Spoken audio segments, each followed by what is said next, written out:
नमस्ते नेपाल अनलाइन स्कुलमा यहाँलाई स्वागत छ। आज हामी क्लास 11 को मिनिङ इन्टु वर्ड्स को युनिट 10 मा छौं, जसको टपिक रहेको छ the past and the present है। ल तपाईहरुसँग बुक छ भनेदेखि तपाईहरुले पेज नम्बर 70 पल्टाउनुहोस्। पेज नम्बर 70 अनि त्यहाँ दिएको एकचोटी पेसेज हेर्नुहोस्, जसको टपिकमा छ 10.5 द प्रेजेन्ट पर्फेक्ट प्यासिभ भनेर भनिएको छ। द प्रेजेन्ट पर्फेक्ट प्यासिभ भनेर भनिएको छ। ठीक छ, त्यहाँनिर तपाईले ठ्याक्कै यो प्यासेज देख्नुहुनेछ है। यहाँ थोरै माथि काटिएको छ, त्यही पनि नो प्रब्लम, म पढ्छु है, तपाईले पनि एकचोटी हेर्नु होला। Welcome used to be an unexplored village on the south coast of England, but you won't recognize it now. They have developed it as a tourist resort, and they have completely destroyed its whole atmosphere. They have pulled down the picturesque old cottages by the harbour, and they have built a hideous luxury hotel there instead. They have widened and resurfaced all the old cobbled streets, and they have cut down the trees in the village square and put a car park there. Even the old village shop isn't there anymore. They have turned it into one of those awful cafes where everything seems to be made of plastics, and they have put a big sign outside saying, "Ye old this shop" भनेर भनेको छ। ठीक छ, यो चाहिँ भनेको छ त्यहाँ प्यासेजमा। पहिला चाहिँ यस्तो थियो र अहिले चाहिँ त्यसलाई कसरी चाहिँ ट्रान्सफर्म गरिएको छ त हैन। अब पहिला पुरानो भिलेजलाई चाहिँ अहिले कस्तो बनाइएको छ त भनेर भनिएको छ। ठ्याक्कै तल हेर्नुस् त के भनेको छ। The passage tells you what they have done to the village. Instead, we could talk about what has happened to the village भनेर एक्जाम्पलमा दिएको छ। एक्चुअली एक्जाम्पल हेरौँ त। फर्स्टमा छ they have developed the village as a tourist resort भनेर भनिएको छ है। अब यसको तल हेर्नुस् त, यसको प्यासिभमा लेखिएको छ the village has been developed as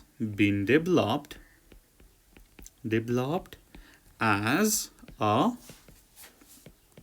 tourist resort भनेर भनिएको छ। हेर्नुस् त, हामीलाई प्रेजेन्ट पर्फेक्ट को स्ट्रक्चर थाहा छ के हो त। Subject plus has, have plus verb 3 plus object है। र तलपट्टि हामीलाई के को स्ट्रक्चर थाहा छ त भन्दाखेरि यसको प्यासिभ को हैन। यसको प्यासिभ को स्ट्रक्चर के छ त हेर्नुस् त। Subject plus has, have plus been plus verb 3 plus object हो। के लाग्यो त पर्फेक्टमा बिन लाग्यो है। पर्फेक्टमा के लाग्यो, बिन लाग्यो। ठीक छ, पर्फेक्टमा बिन आयो हो। यस्तै गरी हेर्नुस् त, त्यहाँनिर एउटा एक्सरसाइज दिएको छ हामीलाई, use the passive to talk about other changes in the village भनेर भनेको छ। अरू चेन्जको बारेमा कुरा गरौँ भनेर भनेको छ। ठीक छ, अब हामी त्यो गरौँ है। ओके, एक्चुअली तपाईले फेरि यो भिडियो पज गरेर माथिको राम्रोसँग त्यो प्यासेज पढ्नु होला है। अनि तपाईलाई पहिला के छ अहिले के छ भन्ने कुरा ठ्याक्कै थाहा हुन्छ नि त। ठीक छ, अब फर्स्टमा the atmosphere of the village गरेर डट गरेको छ। अब हामीले त्यसमा प्यासिभमा कुरा गर्नु पर्यो। द एटमोस्फियर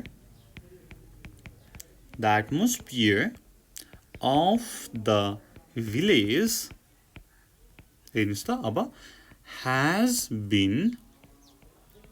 been अब के हुन्छ त माथि यसो हेर्नुस् त, त्यहाँनिर छ they have developed it as a tourist resort and they have completely destroyed its whole atmosphere भनेर भनेको छ। अब हामीले यसमा डिस्ट्रोय को कुरा गर्नु पर्यो। The atmosphere of the village has been completely destroyed। यस्तै गरी टुमा हेर्नुस् द ओल्ड कटेजेस भनेर भनेको छ। ठीक छ, अब ओल्ड कटेजेसको कुरा कहाँनिर गरिएको छ यसो हेर्नुस् त भन्दाखेरि ठ्याक्कै पुल डाउन भनेर भनिएको छ हैन हो त्यसको बारेमा हेर्नुस् त they have pull down the picturesque old cottage भनेर old cottages by the harbour भनेर भनेको छ भत्काइयो भनेर भनेको छ the old cottages have been pulled down the old cottages have been pulled down यस्तै गरी 3 मा a luxury hotel है and they have built a hideous luxury hotel there instead भनेर भनेको छ a luxury hotel अब has been built a luxury hotel has been built कता गयो a luxury hotel has been built यस्तै गरी 4 मा द स्ट्रीट्स हेर्नुस् त स्ट्रीटको बारेमा माथि पेसेजमा के को कुरा गरिएको छ they have widened and resurfaced all the old cobbled streets and they have cut down the trees in the village square भनेर भनिएको छ स्ट्रीटलाई चाहिँ अब ओल्ड कोबल्ड स्ट्रीटलाई चाहिँ अहिले चाहिँ वाइडन गरेर रिसर्फेस गरिएको छ भनेर भनेको छ the streets have been widened and resurfaced ठीक छ ओल्ड कोबल्ड स्ट्रीट भनेको चाहिँ ढुङ्गा छापेको हैन सानो सानो टुक्राले चाहिँ यसरी यसरी छापेको हुन्छ नि है कोबल स्टोनले चाहिँ छापेको है न्यारो स्ट्रीटको कुरा गरिएको थियो पहिला अहिले चाहिँ ठुलो बनाइएको छ the street have been widened and resurfaced अब 5 मा हेरौं The trees in the square भनेर भनेको छ अब ट्रीलाई त काटिएको छ they have cut down the trees in the village square भनेर भनेको छ the trees in the square have been cut down cut को verb 3 कट्ने हो त cut cutting cuts 6 a car park है र त्यहाँनेरि कार पार्क बनाइएको छ भनेपछि a car park has been put त्यहाँनेरि trees in the village square and put a car park there भनेर भनेको छ सो हामीले put नै युज गर्यौं 7 मा हेर्नुस् the village shop है village shop लाई पनि हटाइएको छ र त्यसलाई चाहिँ एउटा क्याफेमा टर्न गरिएको छ भनेपछि the village shop has been turned केमा त क्याफेमा has been turned into a cafe ठीक छ सिमिलरली 8 मा हेर्नुस् a sign saying ye old tea shop भनेर चाहिँ राखिएको छ नि त हैन तपाईले सबै हटाए पनि हैन यो चाहिँ पुरानै शप हो भनेर चाहिँ राखिएको छ साइन चाहिँ भनेर भनिएको छ भनेदेखि a sign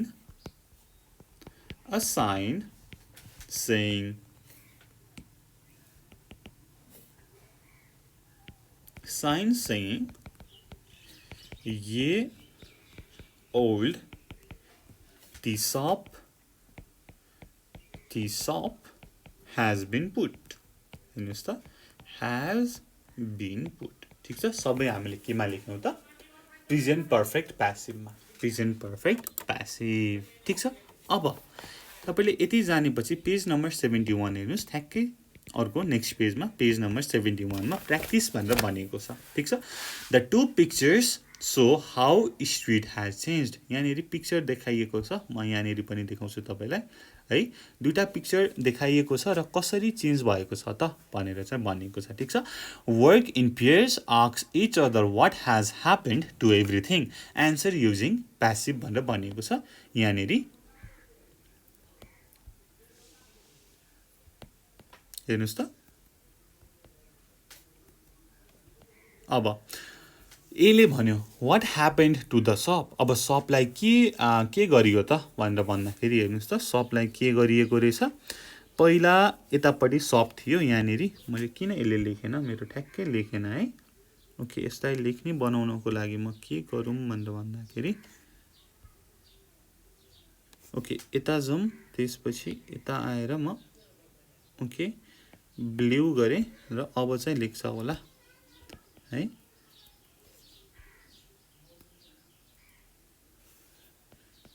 ओके, ठिकै छ, नो प्रब्लम है। अब फर्स्टमा छ what happen to the shop भनेर भनेको छ। It has been pull down and a garage has been built there instead भनेर भनेको छ। अहिले चाहिँ त्यहाँनिर हेर्नुहोस् त, पहिला चाहिँ सप थियो, अहिले चाहिँ ग्यारेज बनाइएको छ। ठिक छ, अहिले चाहिँ के छ त, ग्यारेज छ। बल्ल आयो, हेर्नुहोस् त, पहिला चाहिँ यहाँनिर सप थियो, यहाँनिर छ सप, अहिले चाहिँ तल के बनाइएको छ त, ग्यारेज बनाइएको छ है। अब यस्तै गरी हामी अरू गरौँ न। अब पहिला चाहिँ हेर्नुहोस् त, न्यारो पाथ थियो होइन, कोबल्ट स्ट्रिट थियो, अहिले चाहिँ एकदमै ठुलो बनाइएको छ, गाडीहरू हिँड्ने बनाइएको छ। मैले यहाँ सानो अक्षरमा लेखेँ है त, किन उता गर्नु, यहीँ गऱ्यो भने सजिलो हुन्छ नि त है। यसले भन्छ what has happened to the cobbled street भनेर भन्यो। ठिक छ, बीले रिप्लाई दियो है, it has widened and resurfaced. अब पहिला सर्फेसमा के थियो त भन्दाखेरि कोबल्ट थियो, अहिले त होइन अलकट्टा अथवा सिमेन्ट होला नि त होइन। हो, इट हेज बिन वाइडन्ड एन्ड रिसर्फेस्ड। ठिक छ है। ओके, यस्तै गरी अब अर्को के चाहिँ छ त हेर्नुहोस् त, पहिला सानो सानो कटेजहरू थियो, यहाँनिर कटेजहरू थियो है, यिनीहरू सबै कटेज थियो, अहिले त घरहरू बिल्डिङहरू बनाइएको छ मोडर्न खालको। भनेपछि मैले अर्को कलरमा लेखेँ यहाँनिर what has happened to the cottages अथवा old houses. What has happened, मैले माथिकै स्ट्रक्चर फलो गरिरहेको छु। What has happened to the cottages. ठिक छ, के चाहिँ भएको छ त हेर्नुहोस् त, तिनीहरू चाहिँ मोडर्न बिल्डिङमा बनाइएको छ, नयाँ घरहरूमा। दे हेभ बिन पुल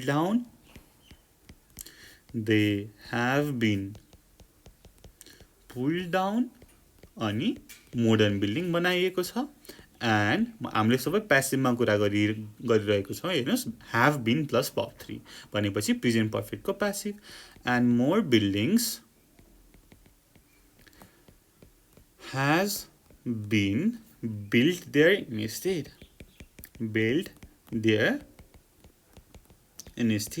यस्तै गरी अर्को के चाहिँ छ त हेर्नुहोस् त, अर्को के डिफ्रेन्स तपाईँले देख्नुहुन्छ त भनेर भन्दाखेरि, अब फर्स्टमा चाहिँ माथि चाहिँ के छ त, ग्रान्ड भनेर छ होइन। ग्रान्ड भनेको एउटा चाहिँ लज होइन, पुरानो लज छ माथि, हेर्नुहोस् त, माथि पुरानो लज छ ग्रान्ड भनेर, तल त हेर्नुहोस् त मोडर्न क्यासिनो होइन, लग्जरी होटेल बनाइएको छ, बिङ्गो भनेर छ, यानि पाउन्डको साइन दिएको छ। ठिक छ है। ओके, अब तपाईँले के लेख्न सक्नुभयो त, ए what has happened to the old lodge. What has happened to the old lodge भनेर भन्यो। ठिक छ, ओल्ड LODG लज। ठिक छ, अहिले त्यो लग्जरी होटेलमा चेन्ज भएको छ। ठिक छ, टर्न गरिएको छ। इट हेज बिन चेन्ज्ड अथवा turned into a luxury hotel.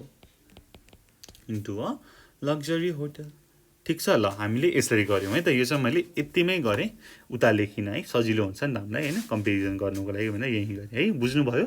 ल हामीले यसरी गऱ्यौँ पेज नम्बर 71 को पनि। ठिक छ, ल अब यसमा त्यस्तो गाह्रो केही नै छैन है, तपाईँले चाहिँ थोरै अब प्रेजेन्ट पर्फेक्टको स्ट्रक्चर बुझ्नु पऱ्यो र त्यसलाई कसरी प्यासिभमा लाने भनेर बुझेपछि त आइहाल्यो, सजिलो भइहाल्छ है। ल त्यति भन्दै यो भिडियो मैले यहीँ टुङ्ग्याएँ र अब आउने दिनमा अर्को भिडियोमा हामी यस्तै गरी अगाडि अरू एक्सर्साइजहरू गर्नेछौँ भन्दै यो भिडियो कस्तो लाग्यो हामीलाई भन्नुहोला, सल्लाह सुझाव दिनुहोला, केही इम्प्रुभ गर्नुपर्ने छ है भनेदेखि तपाईँले भन्नुहोला भन्दै यो भिडियोलाई अन्त्य गरेँ। Thank you so much for watching. Until next time, goodbye, keep learning, Jai Chandra Surya, piece.